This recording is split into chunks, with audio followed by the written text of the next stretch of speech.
परिचय बताइए आपका। मैं कैप्टन राजकुमार, राष्ट्रीय अध्यक्ष, राष्ट्रीय समता पार्टी, डीपी मतलब दक्ष प्रजापति। आज किस प्रकार की बैठक है और इतने लोग सारे इकट्ठा क्यों होंगे? आज यहाँ पर हम लोग 5 पार्टियों का एक संयुक्त मोर्चा बन रहा है और इसमें 5 राष्ट्रीय अध्यक्ष यहाँ पर मौजूद हैं। अब 5 पार्टियों का नाम है राष्ट्रीय समता पार्टी डीपी, राष्ट्रीय भागीदारी पार्टी जिसके राष्ट्रीय अध्यक्ष हैं माननीय चुन्नीलाल प्रजापति, और भारतीय समता समाज पार्टी है जिसके राष्ट्रीय अध्यक्ष हैं माननीय मोहिंदर प्रजापति, लोकप्रिय समाज पार्टी जिसके राष्ट्रीय अध्यक्ष हैं श्री जयराम जी जय जी, और समझदार पार्टी जिसके राष्ट्रीय अध्यक्ष हैं माननीय सतीश चंद्र फौजी जी। आज हम लोग 5 लोग मिलकर के एक संयुक्त मोर्चे का गठन किया है। कारण क्या है संयुक्त मोर्चे को का गठन करने का? कारण ये है कि भागीदारी 2024 में हम लोगों को 100% चाहिए और भागीदारी लेने के लिए छोटे छोटे पार्टियां तो बन करके हैं हमारे समाज में, लेकिन भागीदारी नहीं मिल रही। तो हम लोग सारे एकजुट होकर के अपनी भागीदारी के लिए संयुक्त मोर्चे का ऐलान किए हैं। सामाजिक भागीदारी चाहिए कि राजनीतिक भागीदारी चाहिए? राजनैतिक भागीदारी चाहिए। बिना राजनैतिक भागीदारी के समाज का कल्याण नहीं हो सकता। तो ये पार्टी से गठबंधन का उद्देश्य क्या है? पार्टी के गठबंधन का उद्देश्य एक है कि ये हमारे समाज का 10% वोट है, 10% हमारी आबादी है उत्तर प्रदेश में, और 10% में हमारी 15-16 पार्टियां हैं। 15-16 पार्टियों को हम लोग कोशिश कर रहे हैं कि एकजुट किया जाए। एकजुट करने के लिए आज पहली कड़ी है कि हम लोग 5 लोग एकजुट हुए हैं। तो क्या लगता है कि जो ये गठबंधन है जो आज कर रहे हैं संयुक्त मोर्चा के रूप में बनाया जा रहा है, कितना सफल होगा इसे?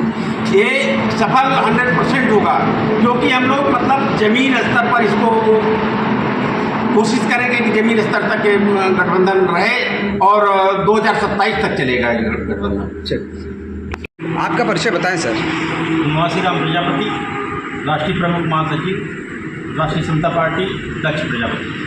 पूर्णवासी जी, ये बताएं कि आज जो बैठक चल रही है और इस बैठक में कई पार्टियों का अलायंस मिलकर एक संयुक्त मोर्चा के रूप में गठबंधन किया गया है, तो देखा जाए तो बहुत सारी पार्टियां इस तरह गठबंधन करती हैं, कहीं ना कहीं बिखर जाती हैं। क्या लगता है?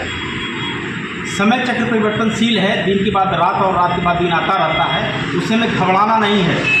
सूर्य उगेगा तो उगेगा, गठबंधन बना है तो इसका परिणाम भी दिखेगा। गठबंधन करने का मेन उद्देश्य क्या है? ये समस्त देश के पिछड़े गए लोगों की एक बुलंद आवाज़ बना करके इस गठबंधन के तहत हम लोग भारतीय राजनीति पे कब्जा करेंगे। मंगला प्रसाद प्रजापति, लोकप्रिय समाज पार्टी के राष्ट्रीय उपाध्यक्ष।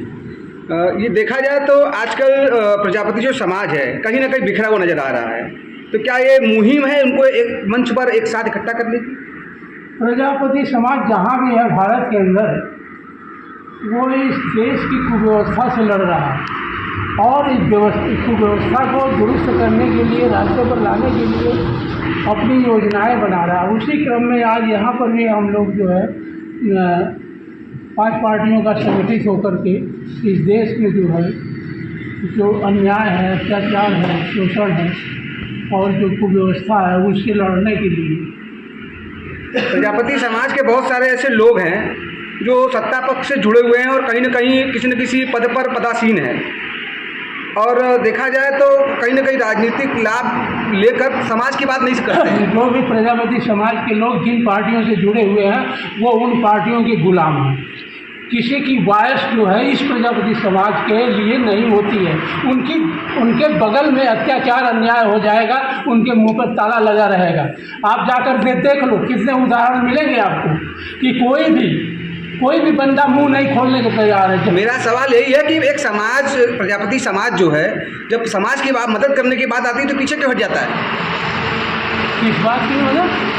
जब प्रजापति समाज के ऊपर, किसी व्यक्ति विशेष के ऊपर यदि कोई हमला होता है तो प्रजापति समाज के ही लोग उसको दबाने में लग जाते हैं। समाज के लोग नहीं लग जाते, समाज में के लोग जो सत्ता से चिपके हुए हैं वो पीछे हट जाते हैं। समाज तो संघर्ष करने के लिए हमेशा तत्पर रहता है और लड़ता भी है और लेता भी है। ठीक, करने के बाद प्राथमिकता पहली क्या होगी आप समाज के? हमारी प्राथमिकता होगी कि हम जन जन तक जा करके अपने गठबंधन के बारे में, अपने उद्देश्यों के बारे में, समाज के दुखों को उजागर करने के बारे में जनता को बताएंगे और जनता को ये बताएंगे कि हमारे ऊपर ये गलत हो रहा है, हमें इसको रोकना चाहिए।